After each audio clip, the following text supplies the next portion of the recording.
ओम शांति। आज के वरदान, बाप दादा के वरदान अपने बच्चों के प्रति। डेट 4 फरवरी 2023। वरदान है, समर्थ स्थिति के आसन पर बैठ व्यर्थ और समर्थ का निर्णय करने वाले स्मृति स्वरूप भव।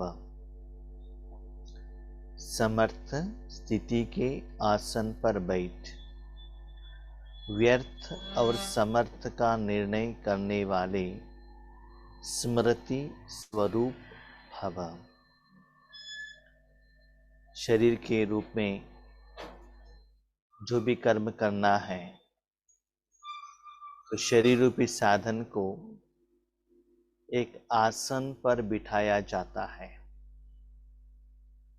थोड़े कर्म हम खड़ा होकर करेंगे, थोड़े कर्म चेयर के ऊपर बैठकर करेंगे, कोई कोई कर्म नीचे बैठते हैं, कोई कोई कर्म सोकर करते हैं। तो वो आसन पर बैठने से वो कर्म यथा अर्थ होगा।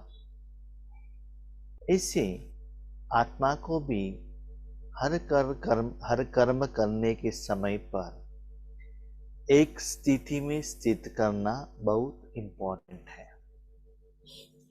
तो बाबा क्या कहते हैं? स्मृति स्वरूप।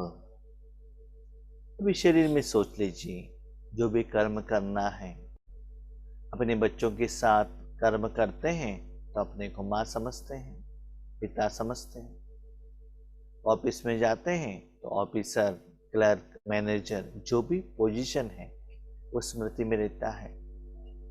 पॉलिटिशियंस को अपना जो पक्ष है, पार्टी है, उसका अटेंशन रहता है, मैं पॉलिटिकल लीडर हूं। ऐसे ही हमको क्या स्मृति रहना चाहिए? स्वरूप। ओ स्मृति आपके रूप में ऐड होना चाहिए, निराकार रूप में। मैं आत्मा हूं, मैं परमात्मा मेरे साथ में है, संगम युग में मैं हूं, ये स्मृति रहना चाहिए। ऐसे आत्मा हर कर्म करने के समय पर अलग अलग स्मृति के साथ रहता है कि मैं घर में हूं, बाहर हूं, आंध्रा में हूं, कर्नाटका में हूं, अभी धूप है, अभी रात है। लेकिन इस वरदान के आधार पर हमको क्या स्मृति ऐड करना है? आत्मा का स्मृति तो चाहिए, संगम युग का चाहिए, बाबा साथ में है ये भी चाहिए, जो आपके साथ जो शरीर है वो स्मृति भी चाहिए। साथ में एक एडेड कि आपका कर्म सफल हो, सम अर्थ हो, यथार्थ हो, विधिवत हो, उसका फल सफलता मिले। उसके लिए क्या आसन पर बैठना है? तो बाबा कहते हैं, पहले बैठते ही अपने संकल्पों को चेक करो, क्या यह व्यर्थ है या समर्थ है। थोड़ा अटेंशन रखिएगा। ये स्टेज कर्म करने का समय पर नहीं, कर्म करने के समय पर कर्मेंद्रियों की तरफ, कर्म के कनेक्टेड ज्ञान की तरफ रहता है। लेकिन कर्म के पहले आप जो सोचते हैं क्या करना है, डायरेक्टली कर्म करने के लिए तो नहीं जाते हैं ना। जो भी कर्म करने के पहले अपने सूक्ष्म इंद्रियों द्वारा सूक्ष्म रूप में जो प्लानिंग चलता है, स्टार्टिंग में प्लानिंग एंड प्रोग्रामिंग, उस समय में ही इस वरदान को अप्लाई करना है। जो कर्मों का जो स्टार्टिंग स्टेज है, सोचना, संकल्प करना, क्या ये व्यर्थ है या समर्थ है। कभी कभी क्या करते हैं ना, बहुत कुछ सोच लेते हैं, बहुत कुछ चिंतन करते हैं, उसके बाद ड्रामा है ना, फिक्स्ड है ना, कल्याणकारी है ना, ऐसे उसको बिंदु लगाते हैं। किसी किसी के साथ बात भी करते हैं, बड़े लौकिक और अलौकिक लोगों के साथ। सब कुछ होने के बाद में ड्रामा फिक्स्ड है, ऐसे करते हैं। बाबा के वैसे नहीं, स्टार्टिंग में ही जो आपके मन में कल्पना आई, संकल्प आया, व्यर्थ का समर्थ। सपोज आपको लगा कि ये व्यर्थ है, तुरंत उसको वहां ही काट दो। जैसे वेजिटेबल लाने के लिए गए हैं, आप टमाटर लाने के लिए गए हैं, आलू का रेट कितना भी हो, आपको लेकर क्या करने का है? भले वो फ्री में भी दे रहा है। फ्री में है तो फ्री क्यों दे रहे हो? रेट भाव कम है तो क्यों कम है, ज्यादा है तो क्यों ज्यादा है? ऐसे उनके साथ इंक्वायरी करना, बहस करना, ये सभी क्या होता है ना, वेस्ट होता है। इसलिए बाप कहते पहले निर्णय करो, व्यर्थ क्या है, सम अर्थ क्या है।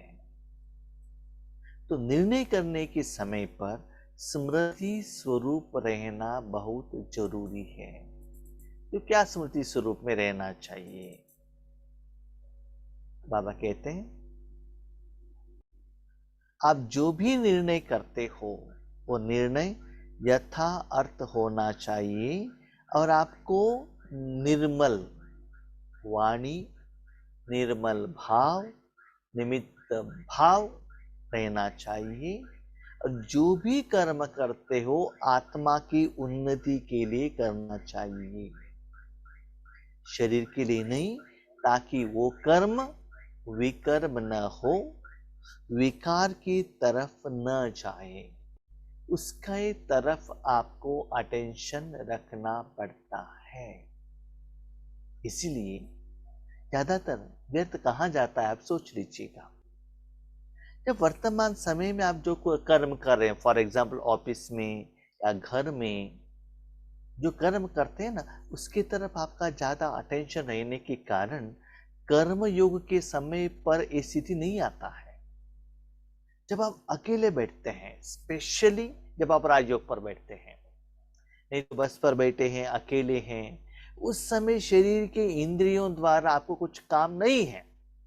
सिर्फ आप मन द्वारा क्या कर रहे हो, सोच रहे हो आगे का, पीछे का, पास्ट, प्रेजेंट, फ्यूचर। तो उस समय आप जो सोच रहे हो, जिसके साथ कनेक्शन आपका है, वो राइट है या गलत है? जो ऑलरेडी हो चुका है उसके बारे में सोचेंगे तो व्यर्थ है ना। भविष्य के बारे में स्वप्न देखना, ये भी व्यर्थ है ना। तो वर्तमान समय के अनुसार अपने लिए सोचो। पर चिंतन करना, वो ऐसा है, वो ऐसा नहीं होना चाहिए था, ऐसा नहीं करना चाहिए था, ये भी क्या है, व्यर्थ है ना। क्योंकि आपको बाबा ने ज्ञान दिया, आप तो नया नहीं हो, पुराने हैं ना। तो पहले संकल्प से ही आपको क्या करना है, स्टार्ट करना है कि आपका जो वे ठीक से जा रहा है कि नहीं। फॉर एग्जाम्पल आप जर्नी कर रहे हैं, कहां जाना है, किस रूट पर जाना है, ये पहले एग्जैक्टली प्लान करो, उसके बाद चलो। नहीं कार में बैठने के बाद चलेंगे, ऐसा नहीं होता है। प्लानिंग ठीक से होगा, कम समय पर कम एनर्जी में आपको जहां चाहिए वहां जाकर पहुंच सकते हो। इसलिए बाबा कहते हैं आत्मन, हर कर्म करने का स्टार्टिंग में ही आपको स्मृति रखना है। क्या स्मृति? या व्यर्थ या समर्थ। ये स्मृति, आत्मा का स्मृति अलग, परमात्मा का स्मृति अलग, संगम युग का अलग। व्यर्थ है या समर्थ है, ये स्मृति भी ऐड करना चाहिए समर्थ कर्म करने के पहले। इस ज्ञान का इसेंस है कि स्मृति स्वरूप बनना। नष्ट मोह स्मृति लब्धा, स्मृति स्वरूप। सारे ज्ञान सुनने के बाद सार क्या है? स्मृति। स्मृति माना जो भी आप कर्म करते हो उसका ज्ञान आपको रहना चाहिए। नेक्स्ट, स्मृति माना जो कर्म करने के समय पर अपने मन के जो एनर्जी है, शक्ति है, कितना परसेंटेज में किस किस में लगाना है, वर्तमान में जो आप कर्म कर रहे हो, अपने मन को, आत्मा का एनर्जी को, कर्म इंद्रियों को उसी में ही लगाना है। Unwanted things, unwanted knowledge catch नहीं करना चाहिए। जब आप राजयोग पर बैठे हो, आत्मा के लिए बैठे हो ना, शरीर के बारे में क्यों सोचते हो? जब आप भोजन खा रहे हो, भोजन के लिए सोचो ना, टेस्ट के लिए सोचो ना। उस समय ऑफिस के बारे में, बर्तन मांजने के बारे में, शॉपिंग के बारे में क्यों सोचते हो? ठीक है, आप रसोई में हो तो वहां के लिए जो चाहे उसके लिए सोचो ना, मार्केटिंग के लिए क्यों सोचते हो? तो वही बाबा कहते हैं, स्मृति स्वरूप माना। जिस कर्म करने के लिए आपने निर्णय लिया है, उसके लिए क्या क्या साधन चाहिए, स्थूल कितना चाहिए, सूक्ष्म कितना चाहिए, संस्कार में से क्या नॉलेज चाहिए, किसके साथ आपका कितना परसेंटेज में अटेंशन रहना चाहिए, ये सभी आपको अटेंशन देना चाहिए। इसको कहते हैं स्मृति माना अटेंशन। वो अटेंशन का जो परसेंटेज, फॉर एग्जाम्पल हम अभी क्लास कर रहे हैं, बाबा हमारे द्वारा क्लास करा रहे हैं, तो अटेंशन हमारा कहाँ रहता है? अंदर बाबा की तरफ रहता है। बाबा की तरफ रहने के कारण उसका सीक्रेट मीनिंग आ जाता है। समझ लीजिए बीच में आगे वाले कोई आत्मा ने कुछ मैसेज भेज दिया तो माइंड डाइवर्ट हो जाएगा। डाइवर्ट होते ही अंदर का कनेक्शन कट हो जाएगा। आप ड्राइविंग कर रहे हैं, डाइवर्ट इधर उधर चला गया तो एक्सीडेंट हो जाएगा ना। तो कहाँ कितना परसेंटेज में अटेंशन रखना है, वो आपको जानकारी, अनुभव लेना चाहिए। हर कार्य करने के पहले इस वरदान द्वारा समर्थ स्थिति के आसन पर बैठ निर्णय करो कि यह व्यर्थ है व समर्थ है, फिर कर्म में आओ। अब तो कर्म तो करना पड़ेगा। कर्म का स्टेज 3 है। एक है स्टार्टिंग स्टेज, दूसरा कर्म करने का, तीसरा है फल लाने का। Planning, programming, execution and results. Planning करना पड़ेगा, कैसे कैसे करना, प्रोग्रामिंग करना पड़ेगा, कार्य में लेकर आना पड़ेगा और फल लाना पड़ेगा। ये चारों स्टेज में भी आपको अटेंशन रखना पड़ेगा। तो बाबा ने कहा फर्स्ट, क्योंकि आपका संकल्प ही गलत है, प्लीज उसको वहां ही काट दीजिएगा ताकि आपका समय बहुत बच जाएगा। कि पहले ही निर्णय करो। हम बहुत कुछ सोचते हैं, उसके बाद उसमें कुछ रिजल्ट ही नहीं रहता है। उसके बाद कर्म में आगे, कर्म करने के बाद फिर चेक करो कि कर्म का आदि, मध्य, अंत तीनों काल समर्थ रहा। स्टार्टिंग में तो सोच लिया ना, उसके बाद जो सोचा था वैसे हुआ। याद रखिएगा, यहां स्थूल कर्म के बारे में नहीं, वो कर्म करने के समय पर आपको जितना लाइटनेस रहना चाहिए था, खुशी रहना चाहिए था, भगवान का सहयोग का अनुभव होना चाहिए था, बाबा मेरे साथ में हैं ऐसा एहसास होना चाहिए था। और मुरली में जो भी बाबा कहते हैं समय के अनुसार जो जो क्वालिटीज उस समय रहना चाहिए वो था, चेक करना है प्लीज, स्थूल में नहीं। स्थूल में हम क्या करते हैं, हाँ भोजन बनाने के लिए क्या क्या वेजिटेबल चाहिए, वो वेजिटेबल ले लिए, वो सभी हो गए, सांबार बनेगा, उसके बाद टेस्ट देखो। ये तो एक बात हो गया, ठीक है, टेस्ट भी चाहिए। साथ में वो हर कर्म करने के समय पर मन भी उतना खुश में था। जो बाबा कहते कर्म करने के समय पर बाबा के लिए प्रसाद के रूप में मैं बना रही हूँ, बाबा की याद में बना रही हूँ, लाइटनेस, प्यार, स्नेह, एनर्जी फ्लो, उससे भी अनुभव था। तो ये भी आपको चेक करना चाहिए। तो कर्म का आदि, मध्य और अंत, माना कर्म के पहले प्लानिंग, कर्म के समय के स्थिति को भी कर्म के बाद आपको चेक करना है। सपोज प्लान के अनुसार, याद रखिएगा आपके प्लान के अनुसार नहीं, बाबा ने आपको जो होमवर्क दिया है, बाबा ने मुरली में जो कहा है, उस लेवल पर आप नहीं आ रहे हो, तो नेक्स्ट डे के लिए आपको अपना विधि, फॉर्मूला चेंज करना पड़ेगा। अभी क्वेश्चन, समर्थ है या नहीं है कैसे पता चलेगा? आदि मध्य अंत तीनों कर्म में आप लाइट है, टेंशन फ्री है, और हर कर्म करने के बाद आप भी संतुष्ट हैं, जिस आत्मा के लिए आप कर्म करें वो भी संतुष्ट है, और आपके सारे कर्मेंद्र भी संतुष्ट हैं। कोई भी साधन आपको प्रॉब्लम नहीं दे रहा है, बीच में रुकावट नहीं दे रहा है। कर्म होने के बाद आप लाइट है, कोई चिंता नहीं है। समझ लो आपका कर्म समर्थ है। नंबर 2, हर कर्म करने के बाद आपका टीचर, आपका बाप, आपका सदगुरु खुश है तो समझ लो समर्थ है। कभी कभी स्कूल में जाते हैं, स्कूल में क्वेश्चन दिया जाता है, अपने चिंतन के अनुसार हम आंसर लिखते हैं, लेकिन वो समर्थ है नहीं है कैसे पता चलेगा? टीचर वो चेक करने के बाद जो मार्क्स देते हैं ना, उसके आधार पर आपको पता चलता है ये समर्थ है या नहीं है। इसीलिए हर कर्म करने के बाद अपने मन को चेक करो। चाहिए तो आप कोई भी कर्म, लौकिक अलौकिक, मैंने ईश्वरी सेवा में भी देखा है, हर कर्म होने के बाद अलग अलग वैरायटी का कर्म रहता है। एक होता है योग करने की स्टार्टिंग में, योग करने के बाद, ज्ञान सुनाने की स्टार्टिंग में, ज्ञान सुनाने के बाद, और एक सेवा केंद्र के अंदर चले गए, 3 दिन का प्रोग्राम किया, 3 दिन की बात, माना स्पैन पीरियड है ना, अलग अलग रहता है। उसके अनुसार हर कर्म के समय होने के बाद भी आपको चेक करना पड़ता है। मैंने बहुत बार देखा है, कोई भी एक सेवा केंद्र पर हम सेवा के लिए जाएंगे तो पहले बहुत वहां का वायुमंडल है ना डिस्टर्ब रहता है, पहले हाफ डे बहुत मुश्किल होता है, लेकिन थर्ड डे वापस आने के बाद लोग इतना दुआ देते हैं, इतना प्यार करते हैं, इतना दिल से थैंक यू कहते हैं, माहौल टोटल डिफरेंट ऐसे हो जाता है। तो ऐसे वो एहसास आपको खुद को भी आना चाहिए और बाकी लोगों को भी आना चाहिए। इसलिए हम क्या करते हैं, जो भी सेवा केंद्र पर जाते हैं तो कहते हैं बहन जी प्लीज 3 दिन का प्रोग्राम रखिएगा, ताकि हम कुछ उनको भोजन खिला सके और भोजन बनाने का विधि उनको सिखाए, ताकि वो अपने घर में वो लोग अप्लाई कर सके। टाइम चाहिए, क्योंकि वायुमंडल बनाने के लिए इट टेक्स टाइम। ऐसा नहीं 1 घंटे की क्लास किया, ताली के बजाय अच्छा अच्छा करके कह दिया भोजन खा के आ गए, ऐसा नहीं है।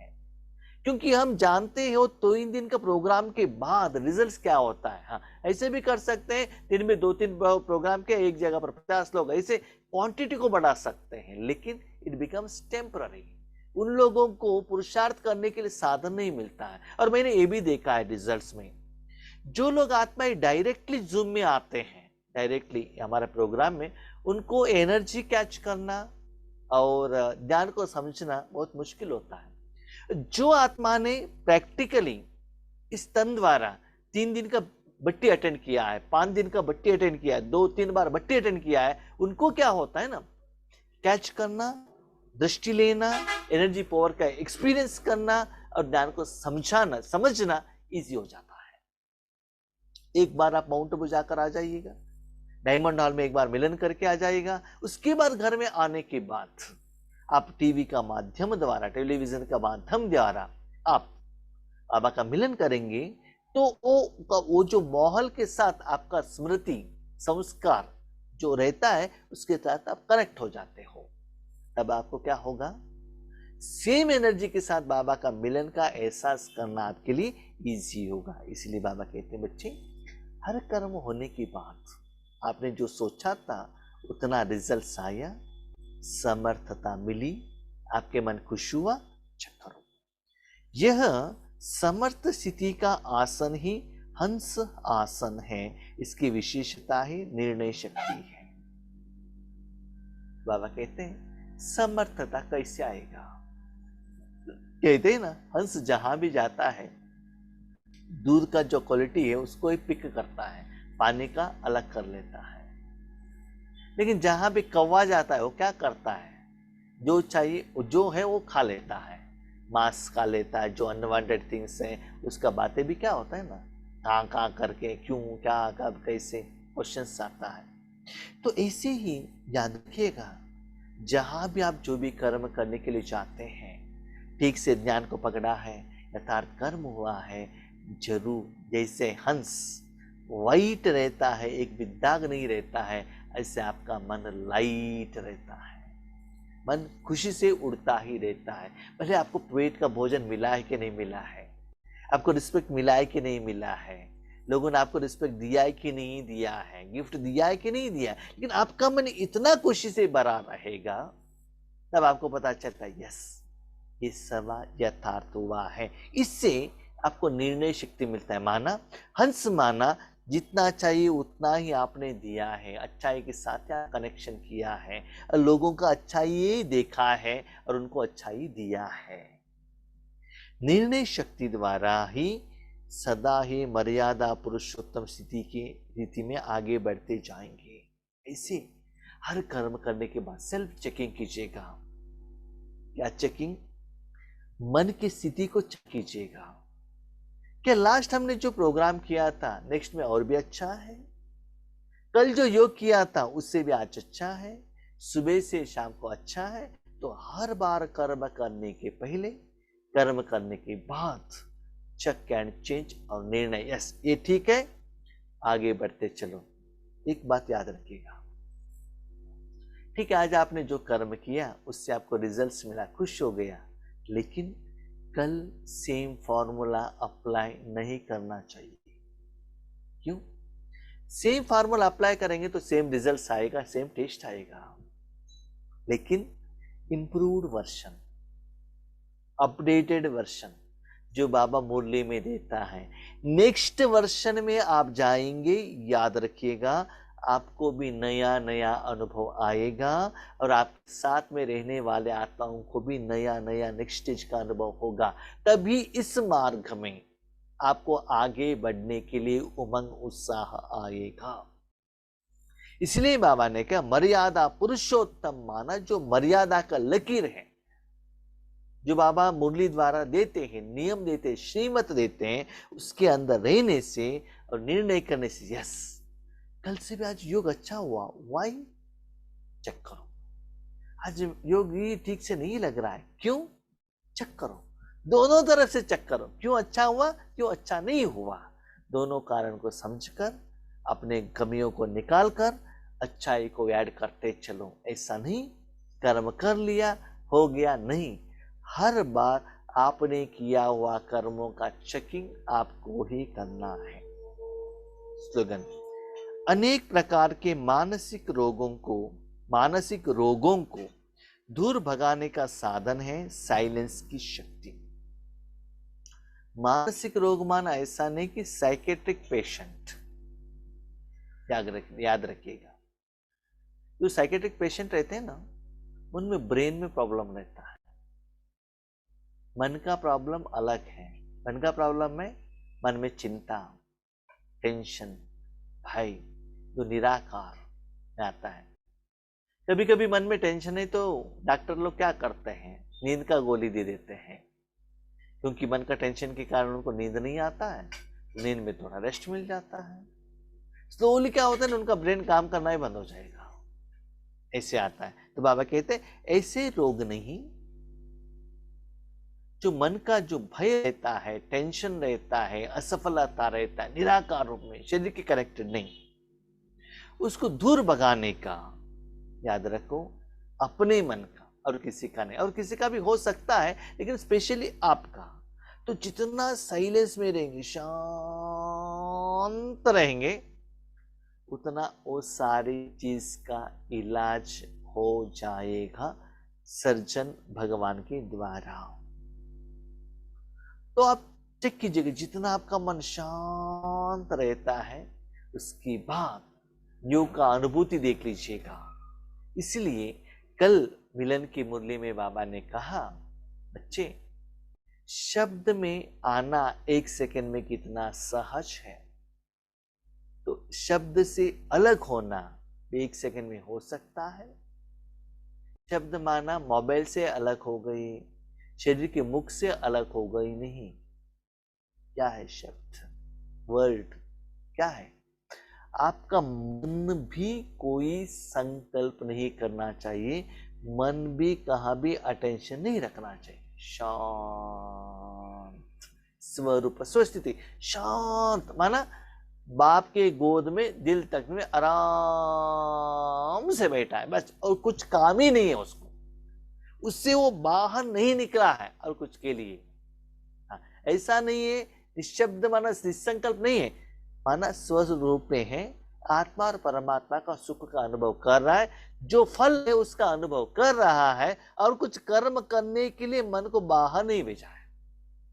भोजन खा रहे हो, भोजन का टेस्ट का फीलिंग कर रहे हैं बस, और कोई काम के लिए मन को बाहर नहीं भेजा है। तो ऐसे जितना आप बाबा की गोद में बैठकर साइलेंस की शक्ति का अनुभव करते ही जाते हो, उतना आपका मन जितना शांत होगा, उतना बाबा को ऑपरेशन करना इजी होगा। एक पेशेंट है, उनको डॉक्टर ट्रीटमेंट दे रहा है, वो अपना बॉडी हिला रहा है कि डॉक्टर ट्रीटमेंट दे सकता है? नहीं है ना। क्यों बॉडी हिला रहा है? उनको दर्द हो रहा है ना। एक ही पोजीशन में बॉडी को नहीं बिठा सकता है ना, इसलिए डॉक्टर क्या करता है, एनेस्थेसिया दे देता है, ताकि वो व्यक्ति का जो साधन शरीर फुल इनके कंट्रोल में आए कि उनको पता ही नहीं चले। ऐसे ही भाई बहनों, आपके मन के ऊपर 5000 साल का जो विकर्म है वो क्लीन करने के लिए जितना अपने मन को और कहा भी न रखते हुए भगवान के हाथ में देंगे, तो भगवान ऐसे ऑपरेशन करेगा, ऐसे ट्रीटमेंट देगा, उससे आपको निराकार मन का और आत्मा का सारा बीमारी खत्म हो जाएगा। ठीक है? अच्छा, ओम शांति।